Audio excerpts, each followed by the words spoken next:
La Chiquis, un viaje intergaláctico hacia el mentado Enlightenment. Se dice que a las 3 de la mañana, cuando el mundo duerme, es cuando se puede oír nuestra canción, la que llevamos dentro. Esto me lleva hasta la primera expedición hacia el planeta rojo, que bueno, todavía no pasa, pero ya mero. En esta expedición viajaban 7 personas muy capacitadas y escogidas cuidadosamente por la renombrada NASA. La nave interplanetaria llevaba tecnología de punta. Hasta los sentimientos de los tripulantes eran monitoreados por medio de sus corazones desde el hermoso planeta azul para que no se fueran a desgreñar.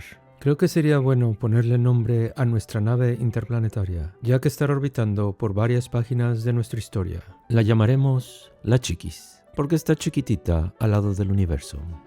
Hace 50 años, el Apolo 11 milagrosamente llegó a la Luna con tecnología análoga. Literalmente, el Apolo 11 tenía la tecnología de un Ford Taurus, pero que vuela.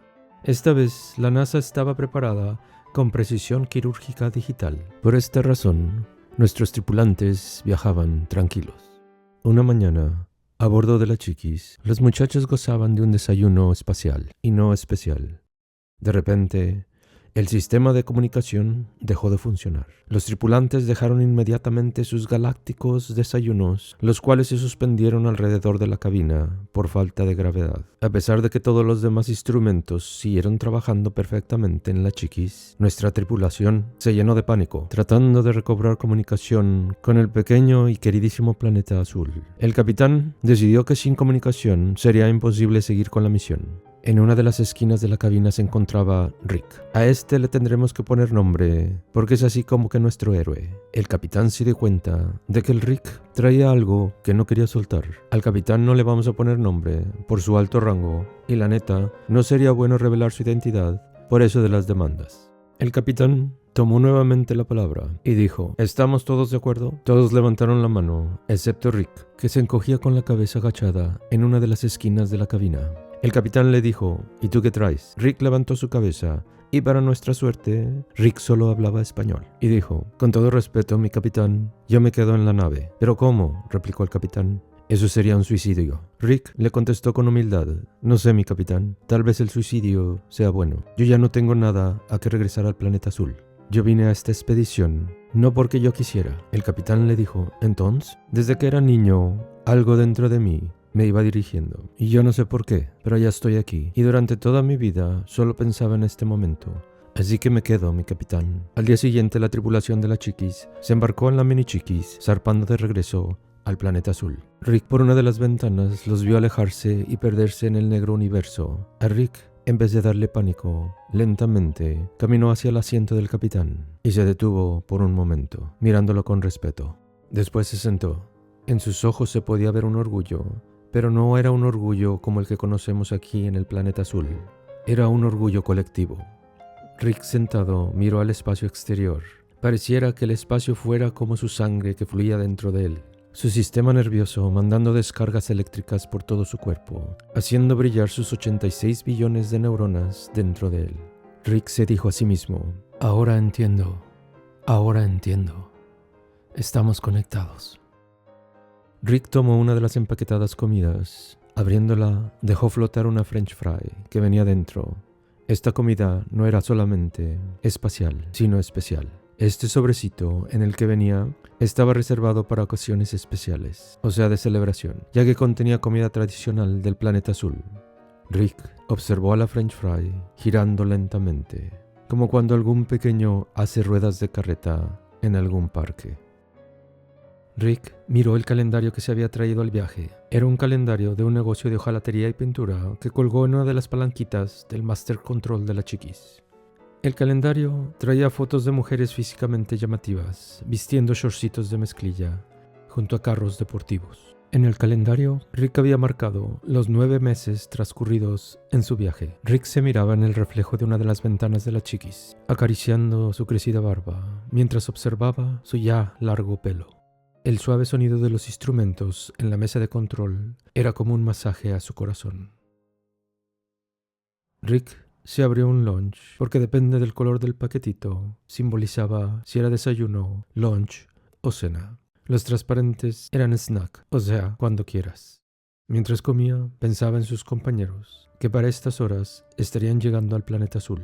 En la Tierra, los ingenieros de la NASA estaban listos para recibir a la tripulación interplanetaria.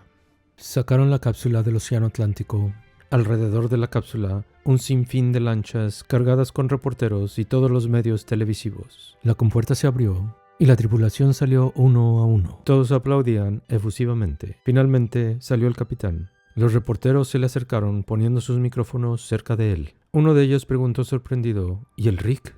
Al capitán se le hizo un gran nudo en la garganta. Déjenme aclarar que esta transmisión era mundial. Bueno, para decirles que este día cayó en el mismo día que los Academy Awards se llevaban a cabo, interrumpiendo la celebración. En la pantalla del gran escenario, la imagen del capitán ahí parado sin palabras. Esta interrupción sucedió en medio de la presentación para la mejor película, y el presentador era ni más ni menos que el buen Robert De Niro. De Niro, con su porte italiano, dijo: "My God, where is Rick?" Lo mismo en Japón, Budapest, el Congo, San Cristóbal de las Casas, El Salvador, en fin, por todo el mundo. Finalmente, el capitán se acercó al micrófono y dijo: "El Rick", pasando saliva, dijo nuevamente: "El Rick se quedó".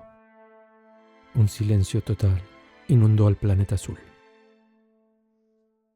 El radar marcaba un puntito que se acercaba con gran rapidez. Bueno, más bien, la chica se acercaba al puntito. Rick se desplomó con todo su peso en el asiento del capitán. Rick suspiró y por primera vez en los 12 largos meses emitió sonido diciendo: "El planeta rojo, el planeta rojo". Rick, como si fuera domingo, se alistó para ir a misa, mas esta vez era una misa galáctica. Se rasuró su larga barba y, como no era muy bueno para eso de la peluqueada, mejor se rapó. Mirándose al espejo, empezó a viajar a una velocidad mayor que la de la luz. Una velocidad instantánea, o sea, ya. Rick viajó a Boston, Massachusetts, cayendo en su camita como Tony Douglas del túnel del tiempo. Tenía 7 años. Era domingo. El mini Rick miraba un póster con la imagen del Apolo 11, despegando con toda su fuerza en algún lugar de la Florida. Era como un edificio amarrado con grandes cohetes, impulsándolo al espacio exterior. El mini Rick pensaba: algún día yo seré astronauta, como muchos chiquillos que sueñan en llegar a ser personas importantes, como policías, payasos, bomberos, camioneros, etc. Pero con el paso del tiempo y la presión social, aquel soñador empieza a despertar en un mundo donde los sueños pues no valen mucho, porque no se ven, o porque son muy difíciles de vender, o simplemente no van con nuestra personalidad, apagando ese fuego de creatividad única de cualquier pequeño, convirtiéndolo en uno más para el assembly line. Mas para el pequeño Rick no fue así. Aunque creció en una familia tradicional, con trabajos e ideas tradicionales, el mini Rick nunca dejó de soñar que algún día sería astronauta. Su intuición le decía que los adultos lo desanimarían, así que lo único que llevaba en sus ojos era el espacio exterior. Todos los obstáculos que encontraba en su adolescencia los cruzaba simplemente levantando su vista ligeramente hacia arriba, fijando sus ojos en el cielo estrellado.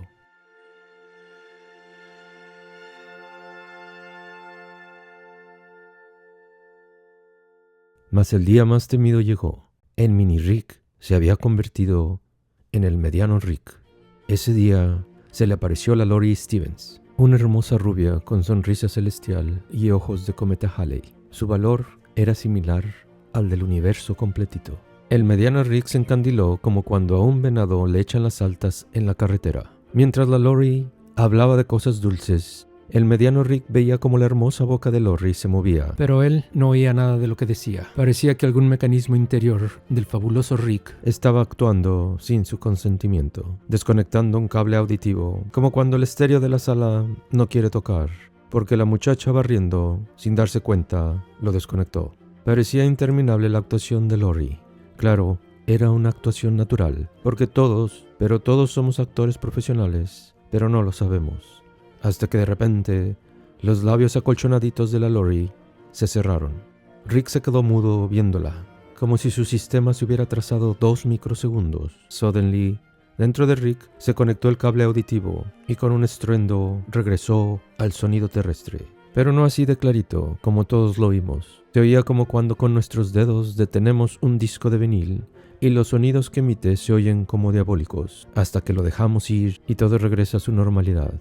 La Lori, emocionada, preguntó: ¿entonces? Este entonces no era como cualquier entonces. Era un tremendo entonces. Dentro de esas 8 letras, Lori le proponía a Rick: viviremos juntos, sin importar dónde. Yo solo quiero vivir en tus ojos. Tendré todos los hijos que quieras. Y te garantizo que juntos haremos cosas increíbles. Y siempre, pero siempre viviremos felices. Rick se tomó un segundo.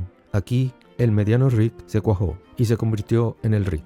Finalmente dijo: no puedo, Lori, no puedo. Y con muchísimo dolor, levantó su mirada al cielo.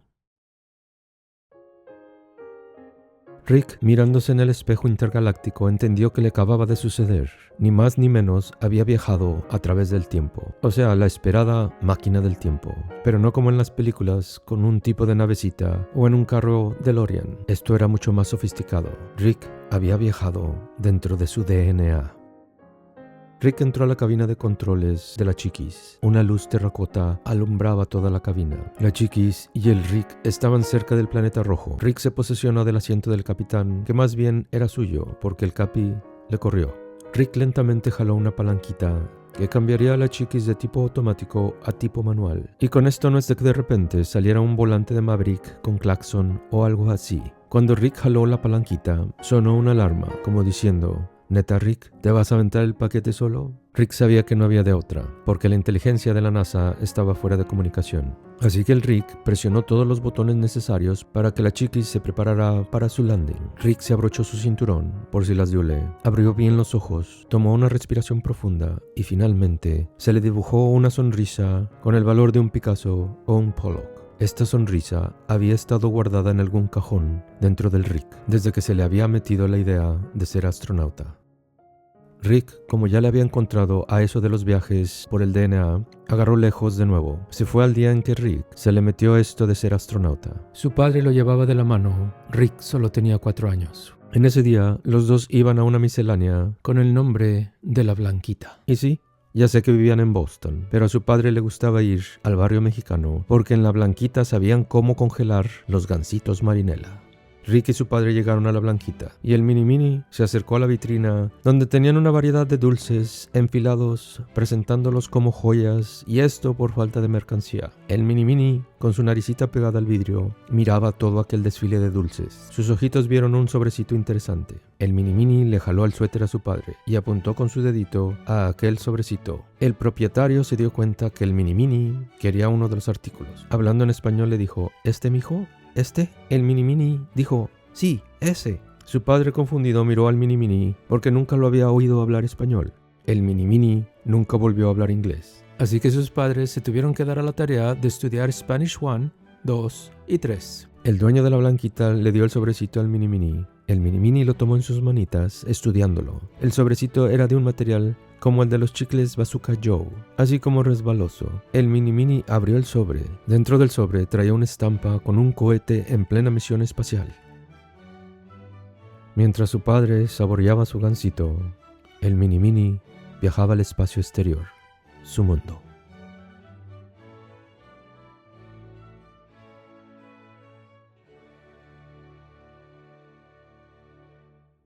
Gracias por escuchar. La Chiquis, un viaje intergaláctico hacia el mentado Enlightenment. Primera parte.